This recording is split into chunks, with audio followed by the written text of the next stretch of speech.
देश में operation torch अब उन लोगों के लिए टॉर्चर बनता जा रहा है जिन्होंने उत्तर प्रदेश को घुसपैठ का अड्डा बना लिया था। जो लोग अवैध घुसपैठ करके उत्तर प्रदेश में जम गए थे, उनका इलाज सीएम योगी आदित्यनाथ ने खोज लिया है। घुसपैठियों के खिलाफ उत्तर प्रदेश में योगी फोर्स का ऑपरेशन टॉर्च नॉनस्टॉप जारी है।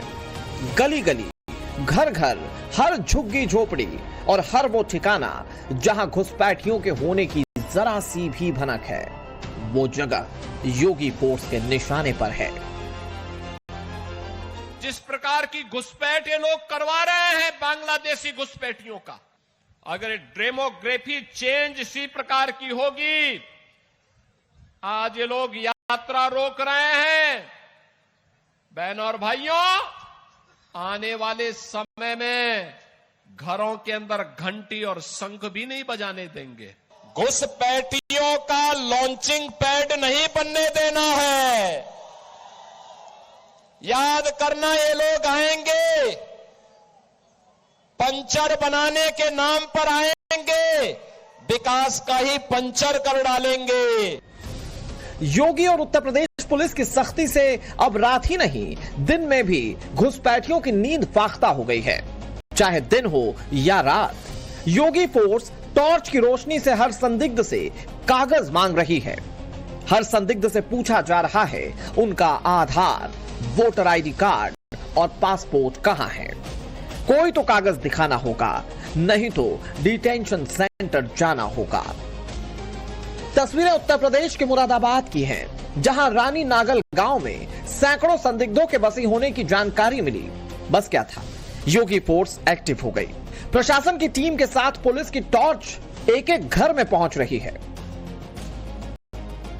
मामला तब सामने आया जब गांव के एक शख्स सईदुल ने ग्राम प्रधान आसमा और उसके पति नवाब अली पर गंभीर आरोप लगाए।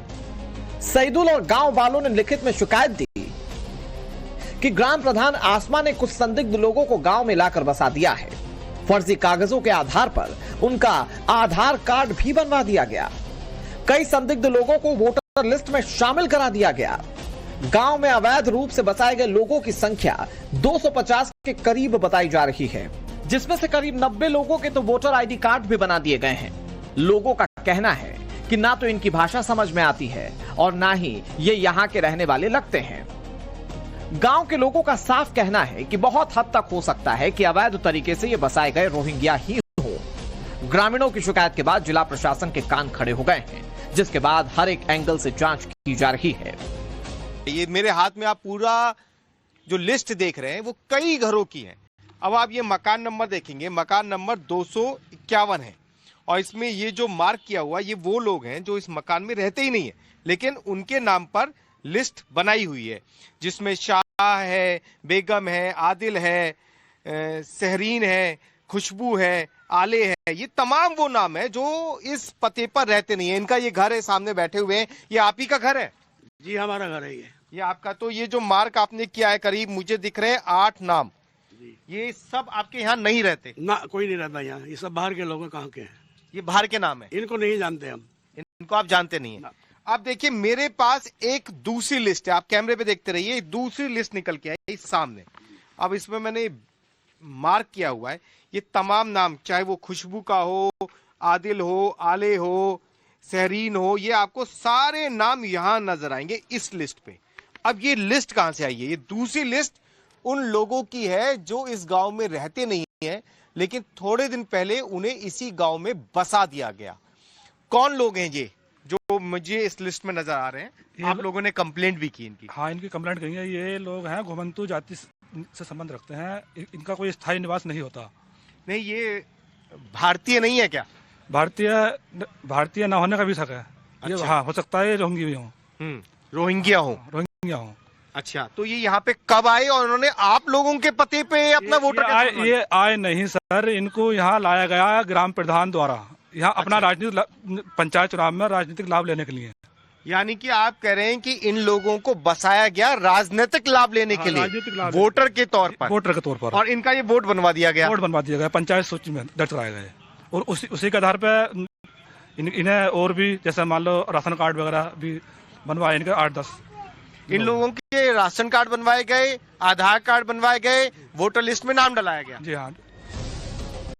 हमारे संवाददाता उन लोगों के पास भी पहुंचे जिनके ऊपर आरोप है कि उन्हें बाहर से लाकर बसा दिया गया है। इन लोगों पर आरोप है कि ये रोहिंग्या हो सकते हैं। जब हमारे संवाददाता ने उनके डॉक्यूमेंट्स देखे तो उसमें कई खामियां मिली। आपके हर डॉक्यूमेंट्स में आपका मकान नंबर अलग क्यों है?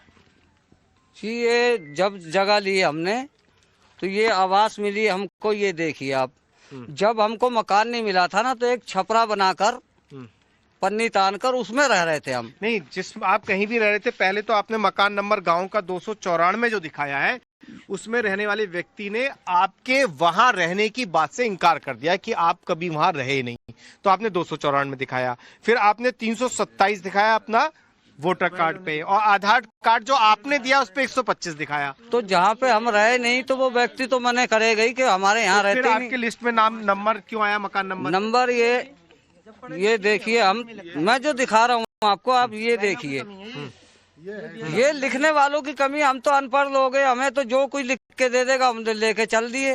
आपको लिखना पढ़ना नहीं आता है। अब ये हमारा घर है।